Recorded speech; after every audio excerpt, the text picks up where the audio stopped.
100/100, बस ये आ जाए किसी तरीके से मज़ा ही आ जाएगा। पर क्या ये पॉसिबल है? यही सब सोच रहे हैं ना आप लोग अभी? तो हाँ, बिल्कुल पॉसिबल है, एब्सोल्युटली। अगर आप अक्टूबर के मंथ से पढ़ना स्टार्ट करोगे तो भी कंप्यूटर साइंस में आप लोग इजीली 100/100 स्कोर कर सकते हो। बट उसके लिए आपको फुल डेडिकेशन के साथ पढ़ना होगा। Plus in this video I will guide you, plus एक स्ट्रेटेजी आप लोगों को बताएंगे कि आपको एक्चुअल में पढ़ना किस तरीके से। बिकॉज काफ़ी सारे स्टूडेंट्स तो आई थिंक मेजॉरिटी अवेयर तो होंगे अपने चैप्टर्स के बारे में, टॉपिक्स के बारे में। हो सकता है कुछ को मेडिकल इश्यूज़ हो या फिर जेई की प्रिपरेशन कर रहे हो, कोई भी हो सकता है फैमिली प्रॉब्लम हो या किसी भी वजह से आपने पढ़ना स्टार्ट नहीं किया है। सो अब तक जो टाइम वेस्ट किया, हमें आगे आने वाले टाइम को तो बिल्कुल भी वेस्ट नहीं करना।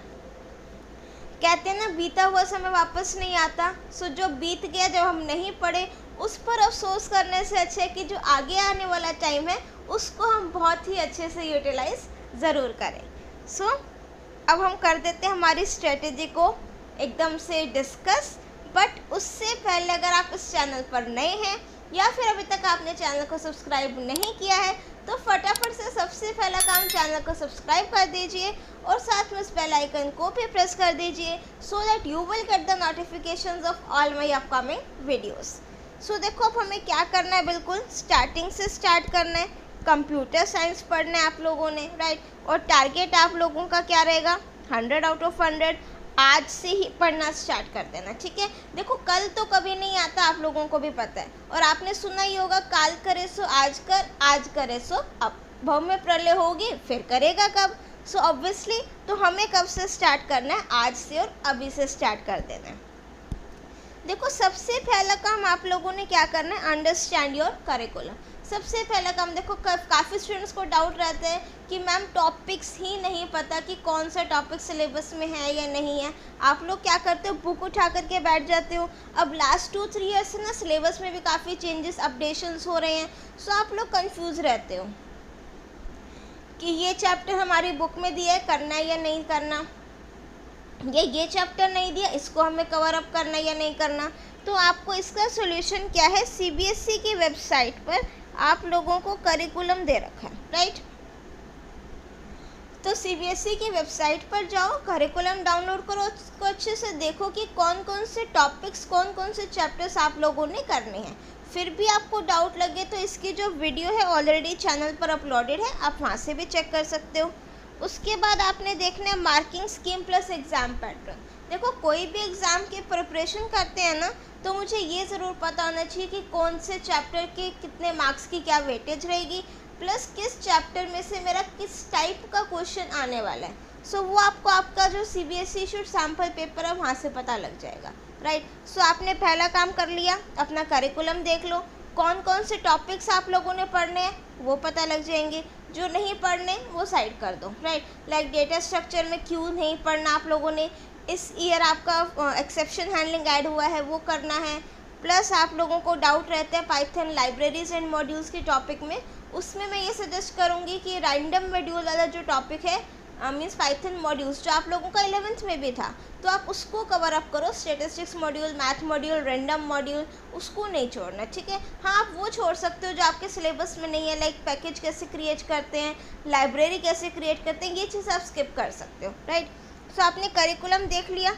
अब अपना CBSE issued sample paper download कर लो उसकी वेबसाइट से, राइट। आप लोग मार्किंग स्कीम देखो, एग्ज़ाम का पैटर्न देखो कि किस चैप्टर में से किस टाइप के कितने क्वेश्चंस आए हुए हैं, प्लस उनकी वेटेज क्या है वो पता लग गया। अब नेक्स्ट आपने क्या करा, ये CBSE issued sample paper analyse कर लिया अच्छे से। अब हम आ जाएंगे नेक्स्ट टॉपिक पर। देखो, हम लोग जनरली क्या करते हैं कि जो टाइम टेबल तो आप लोग बना लेते हो। अच्छा, काफ़ी स्टूडेंट्स ऐसे होते हैं कि मैम टाइम टेबल बना तो लेते हैं बट उसको फॉलो नहीं कर पाते, कहीं ना कहीं वो कंसिस्टेंसी ब्रेक हो जाती है। होता है ऐसा? ज़रा मुझे बताना कमेंट सेक्शन में किस किस के साथ ऐसा होता है। बट देखो, अगर आपने टाइम शेड्यूल बनाया है, अपना टाइम टेबल बनाया है ना, तो उसको फॉलो करना आपकी रिस्पॉन्सिबिलिटी है। बस ये चीज़ ध्यान रखो, हर हाल में मुझे उसको फॉलो करना है। अनटिल एंड अनलेस कोई आपके पास बहुत ही एक्सेप्शनल सिचुएशन या केस ना आ जाए, ठीक है। अच्छा, हम लोग क्या करते हैं, टाइम टेबल में पीसीएम डाल दिया, इकोनॉमिक्स अकाउंट्स बीएसटी डाल दिया, बेचारा हमारा कंप्यूटर साइंस तो एज इट इज़ रह जाता है ना। तो जब भी आप टाइम शेड्यूल बनाओ तो उसमें मेक श्योर कि अपना सीएस को भी इंक्लूड ज़रूर करो, ठीक है। हाँ, इतना आप कर सकते हो कि अगर आप पीसीएम को 2.5 आवर्स 3 आवर्स दे रहे हो इन अ डे, तो आप कंप्यूटर साइंस को अपने according 1 hour 45 minutes 1 hour 15 minutes अपनी रिक्वायरमेंट के अकॉर्डिंग आप उसको एडजस्ट करके दे सकते हो, ठीक है। बट कोशिश करना अल्टरनेट बेसिस पर ना हो या वीकेंड्स पर ना हो, डेली ही आप उस चीज़ को प्रैक्टिस करो। अब देखो नेक्स्ट आता है focus on completion of all the topics and chapters. अब यहाँ पर जो हमारा टारगेट है दैट इज़ 100 आउट ऑफ 100। सो जब 100 आउट ऑफ 100 मुझे अचीव करना है तो मैं कोई भी टॉपिक कैसे स्किप कर सकती हूँ, ठीक है। अभी तो आपके पास फिर भी टाइम है, ऐसा तो है नहीं कि अभी आप फेब चल रहा हो, मार्च में एग्ज़ाम हो और आपको कि भाई हमारा ये टॉपिक रहता है, अब नया टॉपिक कैसे उठाएं। अब तो वाली सिचुएशन या फिर सिनेरियो है ही नहीं। तो अब तो आपने क्या करना है, कोशिश करो सारे के सारे टॉपिक्स अपना कवर अप कर लो, कोई भी कंसेप्ट को आपने स्किप नहीं करना है। नेक्स्ट देखो, अगर हम चैप्टर्स की बात करें, सबसे पहले आप क्या उठा लेना, पाइथन रिवीजन 2। अच्छा, काफ़ी स्टूडेंट्स कहते हैं कि हमारे 11th के बेसिक्स या फिर 11th के कंसेप्ट ही क्लियर नहीं है, तो क्या फिर मुझे 12th में इसको पढ़ना चाहिए? तो हाँ, बिल्कुल पढ़ना चाहिए। बिकॉज अब जब आप अपना बोर्ड का एग्ज़ाम क्वेश्चन पेपर देखोगे या फिर आप सैम्पल पेपर देख लो या PYQs देख लो, पाइथन रिवीजन 2 से आपके काफ़ी क्वेश्चंस देखने को मिल जाते हैं, ठीक है। सो इसमें से जो मेन कंसेप्ट आप लोगों ने करना है, लूपिंग पढ़ लेना बेटा, ठीक है। और आप यहाँ से स्ट्रिंग पढ़ लेना, स्ट्रिंग, लिस्ट, टपल और एक और पढ़ लेना डिक्शनरी। ये चीज़ें तो बहुत अच्छे से पढ़ लेना, राइट। कौन कौन सी? लूपिंग, स्ट्रिंग, टपल, लिस्ट और डिक्शनरी, राइट। प्लस वो तुम्हारा पाइथन मॉड्यूल वाला चैप्टर ऑल्सो। उसके बाद ये हमारा है वर्किंग विद फंक्शंस, ये कर सकते हो। फाइल हैंडलिंग, इसकी वेटेज बहुत ज़्यादा है। एक्सेप्शन हैंडलिंग आपका न्यू ऐड हुआ है इसी ईयर में, ठीक है। अगर आपको पाइथन से डर लगता है, वैसे तो घबराने की बात है नहीं, ठीक है, और आपका target let suppose 100 out of 100 नहीं है, आप बिलो एवरेज स्टूडेंट हो, जो ये वीडियो देख रहे हो कि पास होना भी मुश्किल है, तो आप ये चीज़ कर सकते हो बेटा, कंप्यूटर नेटवर्किंग, MySQL, ठीक है। ये दोनों चैप्टर्स में पाइथन कहीं पर भी नहीं है और बहुत ही ज़्यादा स्कोरिंग चैप्टर्स हैं ये, राइट। उसके बाद आप उठा सकते हो पाइथन रिवीजन 2 हो गया। फाइल हैंडलिंग के कंसेप्ट देख लो, फाइल में डेटा राइट कैसे करते हैं, रीड कैसे करते हैं, इस तरीके से, राइट। सो ये आपके बेसिकली चैप्टर्स हैं जो आप लोगों के एग्ज़ाम में आने वाले हैं। सो इनको आपने बहुत अच्छे से प्रिपेयर करना है और इन सभी चैप्टर्स की वीडियोस चैनल पर ऑलरेडी अपलोडेड हैं। इवन लास्ट मंथ तक हमने फ्री वीकली टेस्ट सीरीज़ भी कंडक्ट की थी, आई होप उसका भी आपको काफ़ी बेनिफिट मिला होगा। नेक्स्ट पॉइंट मेरे पास आता है प्रिपेयर योर ऑन नोट्स। देखो, जब तक हम वो नोटबुक में पेन घिसा घिसा कर, पेज फाड़ फाड़ कर अपने नोट्स नहीं बना देते ना, तो वो हमें चीज़ समझ में नहीं आती है, राइट। सो कोशिश करिए कि इंस्टेड कि आप लोग बने बनाए नोट्स लें। अगर आप पढ़ रहे हो, आपने चैप्टर समझा, तो कुछ इंपॉर्टेंट पॉइंट्स, कुछ हाइलाइट्स आप लोग लिख लीजिए, सो दैट एग्ज़ाम टाइम पर आपको ईजिली आप उसको रिवाइज कर सको। अब देखो, सबसे पहले जब भी आप पढ़ना स्टार्ट करो ना, तो आपने देखना है कि कंसेप्ट ज़रूर क्लियर हो। सपोज़ आपने फाइल हैंडलिंग उठाया, एकदम से पाइथन मत ओपन करो, पहले ये देखो कि फाइल हैंडलिंग है क्या, मैं डेटा रीड कैसे कर सकती हूँ, राइट कैसे कर सकती हूँ। उसके बाद आप जब प्रैक्टिकली करोगे तो उन चीज़ों को एक्सप्लोर करो। एक्सप्लोर का मतलब क्या है? कंसेप्ट प्रैक्टिकली इम्प्लीमेंट करोगे, पाइथन प्रैक्टिकली, आइडियली, या फिर कोई भी आप अपना पाइचार्म कोई भी आप वो यूज़ कर रहे हो एडिटर, आप उसमें एग्जीक्यूट करोगे, ठीक है। एक्सप्लोर का मतलब फॉर एग्जांपल बुक में लिखा हुआ है कि जो आपका रीड लाइन फंक्शन है ना, एक टाइम पर एक ही लाइन रीड करता है। आप ये चेक करो कि अगर मैं 7 लिख रही हूँ तो वो क्या काम कर रहा है, अगर मेरे पास लाइन में 5 कैरेक्टर्स है फिर मैं 7 लिख रही हूँ, वो क्या काम कर रहा है। तो ऐसी चीज़ें जब आप एक्सप्लोर करोगे और देखोगे ना, आपका इंटरेस्ट सब्जेक्ट में और ज़्यादा आने लगेगा, ठीक है। सिर्फ ऐसा ना हो कि और जब इवन बुक उठाओ ना, तो कोशिश करो लैपटॉप भी ऑन रखो, जहाँ प्रैक्टिकली डाउट हो वहीं फटाफट से उसको एग्जीक्यूट करके डाउट वहीं पर ख़त्म, उस डाउट को आगे बढ़ने ही मत दो, राइट। नेक्स्ट देखो आता है practice as many questions as you can from different sources. अब सिर्फ चैप्टर पढ़ना या प्रैक्टिकल एग्जीक्यूशन करना इनफ नहीं रहता है, आप क्वेश्चंस की प्रैक्टिस करो। जब तक क्वेश्चंस की प्रैक्टिस नहीं करोगे ना, तो आपने जो कंसेप्ट पढ़े हैं वो भी स्ट्रांग नहीं होंगे।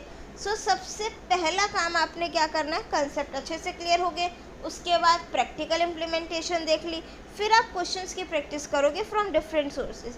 जहाँ से आपको क्वेश्चंस मिल रहे हैं, इंटरनेट पर, कहीं पर टेलीग्राम पर, कोई टीचर ने भेज दिए, फ्रेंड ने भेज दिए, जहाँ से क्वेश्चंस मिल रहे हैं बढ़िया वाले जिस टाइप के एग्ज़ाम में आते हैं, आप उनकी प्रैक्टिस करो। इवन आपको मेरे चैनल पर काफ़ी सारे क्वेश्चंस के सॉल्यूशंस मिल जाएंगे ऑलरेडी, ठीक है, आप वो वीडियोस देख सकते हो। बस एक बार चैनल विजिट करना, क्लास 12 के सेक्शन पर आना, फिर प्लेलिस्ट देखना, फिर आपको दुनिया भर के क्वेश्चंस उसके अंदर मिल जाएंगे, राइट। सो नेक्स्ट मेरे पास आपने क्या करना है, क्वेश्चंस की प्रैक्टिस करनी है। ऐसा नहीं है कि सिर्फ चैप्टर पढ़ा, फाइल हैंडलिंग पढ़ लिया, ये होता है। कुछ 2-4 प्रोग्राम एग्जीक्यूट करके देख लिए, आपका प्रोग्राम एग्जीक्यूट हो गया एंड यू आर हैप्पी कि चलो फाइल हैंडलिंग मेरे को अच्छे से समझ में आ गया। नो, आपने क्या करना है, क्वेश्चंस प्रैक्टिस मस्ट है, राइट। और कोशिश करो अगर आपके फ्रेंड को किसी क्वेश्चन में डाउट हो ना, उसको भी सॉल्व कर दो, इससे आपके कंसेप्ट ही और क्लियर होंगे, ठीक है। नेक्स्ट आता है learn from your own mistake. जहाँ पर आपको लग रहा है आपने गलती की है, वहाँ पर आपने उसको सुधारना है। ये चीज़ तो हमारी लाइफ में भी एप्लीकेबल होती है, लाइफ में भी ऐसे ही होता है। जहाँ आपको लग रहा है कि आपने कोई मिस्टेक की है, ऑब्वियसली मुझे उसको क्या करना है, इम्प्रूव करना है। जैसे आपके अभी यूटीज हुए होंगे, प्री बोर्ड्स होने हैं, तो जो भी मिस्टेक्स आपकी हों उसको आपने अच्छे से समझना है, सो दैट फ्यूचर में जब आप बोर्ड एग्ज़ाम में बैठो तो वहाँ पर वो सेम मिस्टेक एटलीस्ट वो दोबारा ना हो। नेक्स्ट मेरे पास आता है focus on your weak area, ठीक है। जैसे सपोज आपने पूरा सिलेबस कंप्लीट कर लिया अच्छे से, अब बारी आई आपके प्री बोर्ड की, आपने प्री बोर्ड एग्ज़ाम दिया। अब आप ये उसको एनालाइज करो अपने रिजल्ट को कि कहाँ पर मार्क्स ज़्यादा कटे हैं, आउटपुट बेस्ड क्वेश्चन ज़्यादा गलत हुए हैं, ये कौन से चैप्टर के क्वेश्चन ज़्यादा गलत हुए हैं, कि आपका वीक एरिया कौन से, जहाँ पर आपके सबसे ज़्यादा मार्क्स कट रहे हैं, उस पर मेन फोकस करना है आपने। बिकॉज हमने तो अपना बोर्ड एग्ज़ाम का टारगेट सेट कर रखा है, तो जो मेरा वीक एरिया है उसको वीक क्यों रहने दूँ, मुझे तो उसको स्ट्रॉन्ग बनाना है। तो उसके लिए मुझे उसको पहले क्या करना पड़ेगा, एनालाइज करना पड़ेगा। फिर जब मैं एनालाइज कर लूँगी, फिर मैं उस पर फोकस करूँगी, फिर मैं उसमें इम्प्रूवमेंट लाऊँगी। नेक्स्ट ये चीज़ मैंने आपको बता दी है कि आपने एग्ज़ाम का पैटर्न देखना है, सीबीएसई इशूड सैम्पल पेपर से देख लेना, प्लस टाइपोलॉजी ऑफ क्वेश्चंस के किस चैप्टर में से आपके किस टाइप के क्वेश्चंस एग्ज़ाम में आते हैं। देखो मोस्ट इम्पॉर्टेंट पॉइंट आपको सारे कहते होंगे, B consistent in your studies, ठीक है। कोई फेस्टिवल आ रहा है, दशहरा, दिवाली, रक्षाबंधन, भाई दूज, ठीक है, थोड़ा सा बस एक बार एक कहते हैं ना, उसको थोड़ा सा एंजॉय कर लो, फिर वापस अपनी स्टडी पर आ जाओ। ऐसा नहीं है कि दिवाली आप पूरा ही दिन 24 घंटे दिवाली ही मनाते रहे, ठीक है, 24 घंटे दशहरा ही मनाते रहे, उसके नेक्स्ट डे भी फिर वो प्रीवियस डे की बातें करते रहे। ऐसे काम करके टाइम नहीं वेस्ट करना है, ठीक है। हाँ, दिवाली मनाओ, कौन मना कर रहा है, सारे फेस्टिवल्स एंजॉय करो, बट साथ में आपको पढ़ना भी है, ठीक है। ऐसा नहीं है कि कहीं ट्यूशन गए, उसके बाद फ्रेंड के घर चले गए, वो शाम के बाद रात कब हो गई वो पता ही नहीं चला, फिर पढ़ने का ही टाइम नहीं मिला, ठीक है। ऐसा कभी नहीं होना चाहिए कि बाकी सारे कामों के लिए तो आपको टाइम मिल गया बट पढ़ने के लिए टाइम नहीं मिला, ऐसा कभी नहीं होना चाहिए, ठीक है। सो आपको हमेशा पढ़ने के लिए टाइम निकालना है and you have to be consistent in your studies, daily पढ़ना है, ठीक है। अगर आपको लग रहा है कि चलो आज टाइम कम है या आपने आज फिजिक्स ज़्यादा पढ़ ली, तो बेटा दूसरा सब्जेक्ट उठाओ, आधे घंटे के जो एटलीस्ट 15 मिनट पढ़ लो, बट उसको उठाओ ज़रूर, एक बार गो थ्रू ज़रूर हो जाओ, राइट। पिछला रिवाइज कर लो और जल्दी हो जाएगा। नेक्स्ट है प्रैक्टिस क्वेश्चंस की प्रैक्टिस करनी, ऑब्जेक्टिव टाइप क्वेश्चंस हो गए, प्रोग्राम्स हो गए, सैम्पल क्वेश्चन पेपर्स हो गए, इंपॉर्टेंट क्वेश्चंस हो गए, ये सारी चीज़ें हमारे यूट्यूब चैनल पर ऑलरेडी अपलोडेड हैं। अगर आपने चैनल अभी तक सब्सक्राइब नहीं किया तो प्लीज़ कर दीजिए, और अगर आप चैनल विजिट करेंगे तो ये सारे टॉपिक्स पर वीडियोस आपको इजीली मिल जाएंगी। नेक्स्ट पॉइंट मेरे पास आता है सीक हेल्प। देखो, मदद मांगने से हमें कभी नहीं घबराना चाहिए। अगर आपको किसी भी टॉपिक में डाउट है, आप कभी भी पूछ सकते हो, अपने फ्रेंड सर्कल में फ्रेंड से पूछ सकते हो, अपने मैम से पूछ सकते हो, अपने सीनियर्स को अप्रोच कर सकते हो, और आप कमेंट सेक्शन में हमसे पूछ सकते हो, ठीक है। आपने देखा होगा इवन जितने भी आप अगर देखोगे ना वीडियो के नीचे जो कमेंट्स होते हैं, I tried my level best कि मैक्सिमम स्टूडेंट्स के जो डाउट्स है वो क्लियर कर सको, ठीक है। कई बार हमारे लिए भी पॉसिबल नहीं होता हर एक कमेंट का रिप्लाई करना, बट जहाँ तक पॉसिबल होता है मैं ये चीज़ ट्राई करती हूँ, ठीक है। कि कई बार फ्री टाइम निकाल करके जैसे नोटिफिकेशन आई, हाँ ये बच्चे ने डाउट पूछे, इसको क्लियर कर दो, तो आप कमेंट सेक्शन में भी अपने डाउट पूछ सकते हो।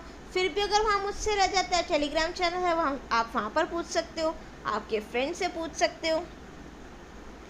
बट जो डाउट है वो कभी भी डाउट नहीं रहना चाहिए, उसको आपको क्लियर करना है, वो माइंड में नहीं रहना चाहिए, ठीक है। आप अपनी सबसे अच्छा स्कूल टीचर की हेल्प भी ले सकते हो, वहाँ पर तो आप रोज़ जाते हो। नेक्स्ट है कोलैबोरेट एंड डिस्कस। अगर आप ग्रुप स्टडी आपको लगता है कि रिक्वायर्ड है, इफ़ इट इज़ रिक्वायर्ड, तो आप वो कर सकते हो, अपने फ्रेंड्स के साथ डिस्कस कर सकते हो। बट ये चीज़ आपने बहुत अच्छे से ध्यान रखनी है कि फ्रेंड सर्कल ऐसा हो जो आपकी स्टडीज़ में हेल्प करे, आपके बुरे टाइम में, आपके अच्छे टाइम में आपका साथ दे। ऐसा बिल्कुल ना हो कि आपका वो टाइम वेस्ट कर दे। ये चीज़ आपको बहुत अच्छे से अपने आप में सेलेक्ट करनी है, राइट। सो जहाँ पर आपको लगे कि हाँ ग्रुप स्टडी रिक्वायर्ड है, बिल्कुल करो। बट ऐसा नहीं हो कि रोज़ ही ग्रुप स्टडी कर रहे हो, रोज़ ही डिस्कशंस हो रही हैं, नो। हफ्ते में एक डे फिक्स कर लो, पूरा वीक पढ़ा, ये डाउट्स हैं, वैसे तो डाउट साथ साथ डिस्कस हो ख़त्म हो जाने चाहिए, फिर भी आपको लगता है चलो एक बार भी बैठ के पढ़ लिया, राइट। नेक्स्ट है बेटा take breaks and maintain a healthy lifestyle. कई बार क्या होता है ना, बेचारे हमारे जेई नीट या फिर पीसीएम वाले बच्चे, इकोनॉमिक्स अकाउंट्स वाले बच्चे बोझ तले इतना दब जाते हैं, सारा दिन पढ़ते रहते हैं, खाने पीने का होश ही नहीं रहता है ना। फिर मदर आती हैं कि बोले बेटा खा लो कुछ, सुबह से आपने पानी भी नहीं पिया है ना। होता है ना कई बार ये सिचुएशन, हमारे साथ भी होती थी। सो आप अपने डाइट का पूरा अच्छे से ध्यान रखेंगे, बीच बीच में आप ब्रेक ले सकते हो, 5 मिनट्स एक बार टहल लिया बाहर जाके। बट ये चीज़ ध्यान रखनी है, 5 मिनट का अगर ब्रेक ले रहे हो 5 मिनट ही होने चाहिए, 5 मिनट से वो 10 मिनट्स नहीं होने चाहिए, ठीक है। ये चीज़ ध्यान रखनी है, जितना आप डिसाइड करो उतना ब्रेक ले लो। उसके बाद है मेंटेन अ हेल्दी लाइफस्टाइल। अपना जो आपकी डाइट है उसको भी अच्छे से प्रॉपर रखो, नींद पूरी लो, सो दैट आपको आगे देखो, अगर नींद में पढ़ोगे तो वो चीज़ भी नहीं समझ में आएगी। इवन कई बार हमारे साथ क्या होता था कि बहुत सारा सिलेबस है, ग्रेजुएशन पोस्ट ग्रेजुएशन में होता था, उसमें तो हमारे साथ क्या होता था, कई बार सारे के सारे एग्ज़ाम्स ना एक के बाद एक होते थे, या फिर एक एक दिन के गैप में होते थे, तो सिलेबस तो बहुत ज़्यादा होता था और नींद आती रहती थी, तो वैसे ही नहीं समझ में आता था। सो इट्स बेटर कि अगर नींद आ रही है तो उसको करने से अच्छे एक बार आधा घंटा सो जाए, उसके बाद जब आप फ्रेश माइंड से उठ के वो टॉपिक्स करोगे तो वो आपका और ज़्यादा अच्छे से क्लियर होंगे, राइट। और देखो फ्यूचर इज़ ऑलवेज अनसर्टेन। अगर वैसे तो कहते हैं ना खुदा ना खास्ता में बुरा सोचना भी नहीं चाहिए, बट लेट सपोज 1%, ठीक है, बिल्कुल 1% एग्ज़ाम टाइम पर हो सकता है किसी को फीवर हो गया, कोई भी अनसर्टिनिटी हो गई, आप नहीं पढ़ पाए, तो बच्चों बिफोर एग्ज़ाम एटलीस्ट इतना पढ़ करके ज़रूर रखना कि बिना पढ़े भी अगर कोई अनएक्सपेक्टेड सिचुएशन आ गई, अनअवॉइडेबल कोई सर्कमस्टांस हो गए, तो एटलीस्ट अगर बिना पढ़े भी पेपर दे दो तो भी बहुत अच्छा स्कोर कर जाओ, ठीक है। हम लोग तो जब पढ़ाते हैं ना, जैसे कि सपोज़ करो अगर हम अपनी बात लें तो एक बार सिलेबस हो गया तो बच्चों को सारे चैप्टर्स आने चाहिए, उसके बाद तो कोई सा चैप्टर में से उठा के कोई सा क्वेश्चन दे दो, वो चीज़ बच्चों को आनी चाहिए, ठीक है। तो अब जब आप भी ये चीज़ ध्यान रखो, जब एक बार सिलेबस कंप्लीट हो गया फिर उसके बाद टेस्ट के लिए मत पूछो मैम कल कौन से चैप्टर का टेस्ट है, सीधा कहो मैम हमें तो सारे चैप्टर्स आते हैं, कहीं से कुछ भी ले लो टेस्ट। ऐसी प्रिपरेशन आप लोगों को अपनी रखनी है, ठीक है। और बहुत इंपॉर्टेंट पॉइंट है, just keep this thing in your mind, remember achieving a perfect score requires consistent effort. बेटा एफर्ट आप लोगों को ही लगाने हैं, ठीक है ना, डेडिकेशन भी आप लोगों ने देना है, प्लस हमारा भी रहेगा, ऐसी बात नहीं है सिर्फ आप ही लोग पढ़े जा रहे हो, हमारा भी पूरा एफर्ट रहेगा। And a genuine interest in the subject. देखो इंटरेस्ट होना भी ज़रूरी है, उसको बोझ लेकर बर्डन लेकर के पढ़ोगे तो वो नहीं होगा। Embrace challenges, stay motivated and adapt your study strategy as needed. So I think अब आप लोगों को बहुत अच्छे से क्लियर हो गया है कि आपको किस तरीके से पढ़ना है, क्या चीज़ फॉलो करनी है। अब आप सबका जो टारगेट है that is 100 out of 100। I wish कि वो सभी का कंप्लीट हो। आप लोग बहुत अच्छे से मेहनत करो and all the very best from my side for your exam, for your future. तो बिल्कुल अब इस वीडियो को बंद करते ही चैनल सब्सक्राइब कर देना, नहीं किया है तो वीडियो को लाइक ज़रूर कर देना and do share your views in the comment section as well. ज़्यादा से ज़्यादा इसको सभी स्टूडेंट्स के साथ शेयर ज़रूर करना। और एक चीज़ ज़रूर ध्यान रखना, वीडियो देखते ही जितना आपकी मैम ने आपको गाइड किया है, आप प्लीज़ बस एकदम से बुक उठा करके सिर्फ पढ़ना स्टार्ट सीधा कर दीजिए। सो मिलते हैं नेक्स्ट वीडियो में एक नए टॉपिक के साथ। Till then keep watching, keep smiling, keep studying. Bye bye.